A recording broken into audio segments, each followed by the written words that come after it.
Thank you for watching Bumbling Butterfly.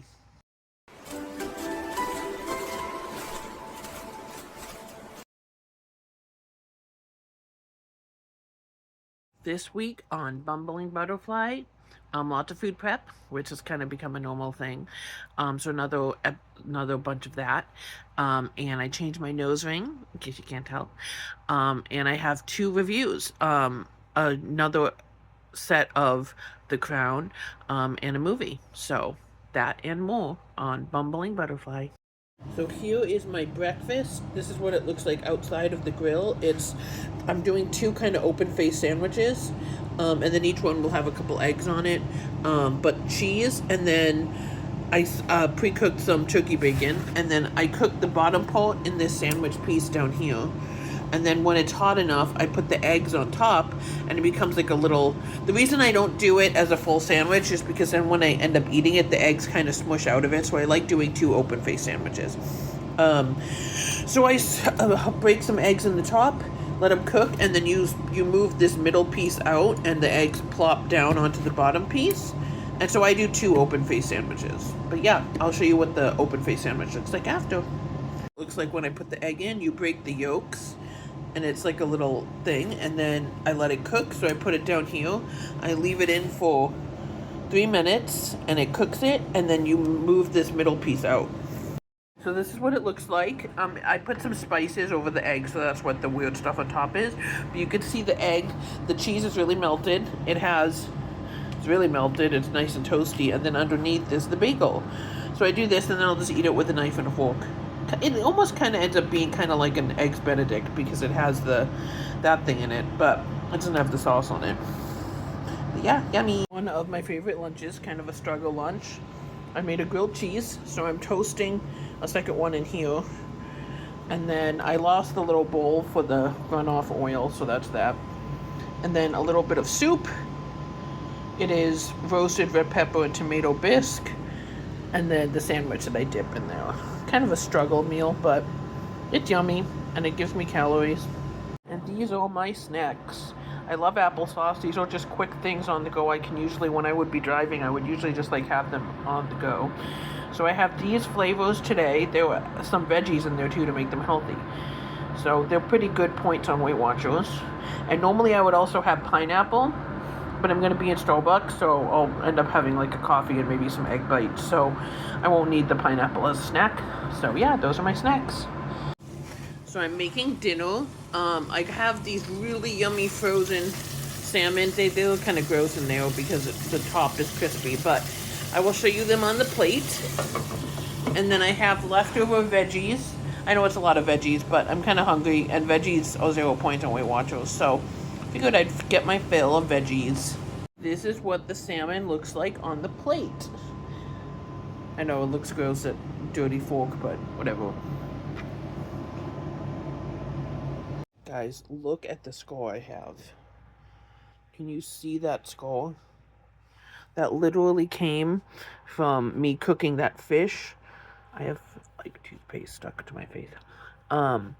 But that literally came from me cooking the fish, and the pan was too hot, and when I lifted the top of it, because I want to like steam it a little, so I had a top on it, and when I lifted it, the oil popped, and a whole chunk, it was like residue of like the sauce that was on the salmon, popped up and landed on my arm, and that's the result. That's like a really gnarly score. Make my coffee. But I wanted to do the review of seasons 2 and 3 of The Crown, and I really like it. It took me a little bit to get used to the new queen. I think my favorite queen is still the original queen, Claire Foy. The second queen, I think just because obviously, like, I know it's a different character, so, like, eventually when I got used to her, it was easy to just see her as the queen. And I think, realistically, I think she actually looks more like the queen than the other one. But, like, it just, I don't know, like, I thought if it was a different character, so it was a little bit difficult. But I still really like it. They have a lot of the same mannerisms, so it ended up being cool. I think I definitely liked the first couple seasons better.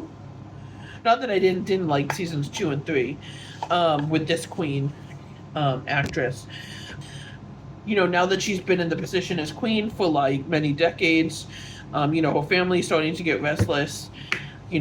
People want to marry this person and that person, and she, based on what's allowed for monarchs and like what line of succession you're in, like different people are allowed to marry different people, and so there's a lot of like infighting in the family of like who's allowed to marry who, and so it's getting much more kind of soap opera-ish, which wouldn't surprise me that that's what their life was really like. So I mean, I believe it's definitely still, the reality of it. It's a bit more dramatic.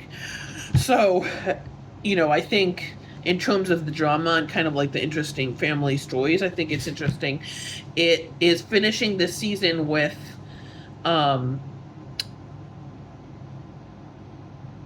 Prince Charles and Diana getting separated. Like their marriage is ending. So they have the two boys and they're about to get separated.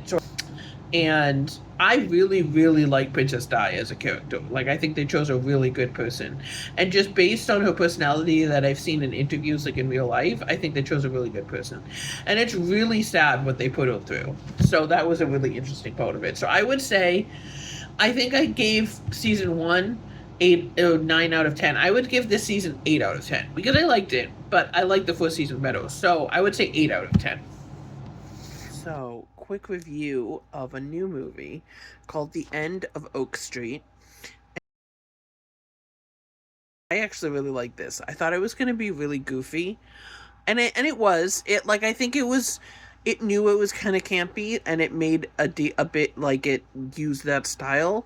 If anyone's seen Zombieland, right, where it's like supposed to be kind of scary, like The Walking Dead scary, but it's instead of just being like a scary movie, they make like a really kind of campy, funny, campy and funny, and it's still gross and slasher and whatever, but it's campy and funny. So this is kind of like that. Like it's scary and thriller, but it's funny. Like even when people are literally getting like eaten by dinosaurs, it's just funny. And I don't want to give away what happened as to like why these people are with dinosaurs, but it's essentially like apocalyptic and like sci-fi with like I almost gave away the main point of the like what happened, but essentially a bunch of modern day humans get stuck in a prehistoric world unexpectedly, and it's just really funny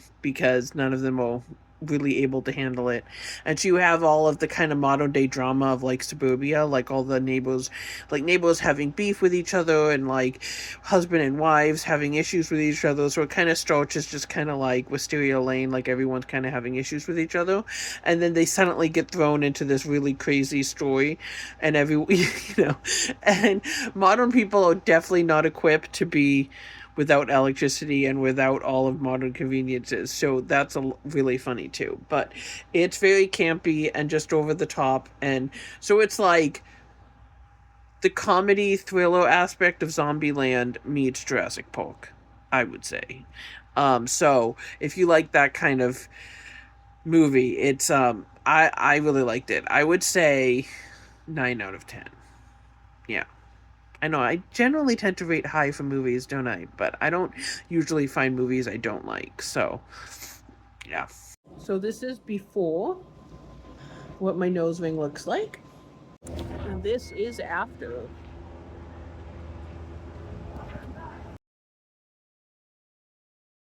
So final thought. I honestly, there probably is a quote about this somewhere, but I heard in a show I was watching, actually it was a commercial to a show I was watching, I heard the phrase, certainty and stability often means limited possibilities or no possibilities. And I like that because I feel like a lot of people crave security and crave stability, and which totally makes sense. I'm not saying there's anything wrong with that. But I also feel like a lot of times when you are certain about your life and you have everything planned exactly the way you want, the possibilities, meaning how you know planning for a future and trying to plan for excitement and all of, that kind of thing, you don't have as many possibilities because you have everything lined up neatly with a bow, kind of lined up step by step, which again isn't bad. But I like the idea. I've always said that coming to LA, I had everything lined up neat in a bow.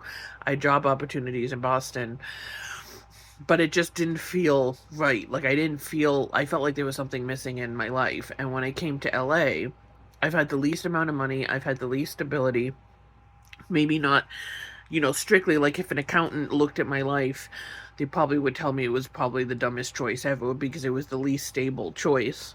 But I've never been happier than in LA, and sure, I have moments that I'm, um, you know, feel like the universe is against me and I don't have money and I'm like, what's wrong with me? But overall, I feel a lot more myself out here. And there's so many possibilities of things I can do here, that I never would have even thought of or considered before. And I had a very stable life before. So, I'm not saying necessarily that it's a bad thing to crave stability if that's what you're looking for in life. But, there's pros and cons to both sides, right? If you have complete stability and you have everything planned out in your life, the ability to be spontaneous and try new things and things like that generally tend to not be there. So it's a choice, right? So I mean, I'm not saying there's a good or bad things, and a lot of things, like for me, like I don't really have stability right now, so I can't say, oh, I have a retirement plan and I have this and that, which obviously is a good thing to have. So I'm not saying I'm pro or con either side, but it's just something to think about, um, in terms of what you want out of life and to sort of consider both sides. So I don't know. I know that's a very informal, vague final thought, but it was just something that I thought of when I heard that.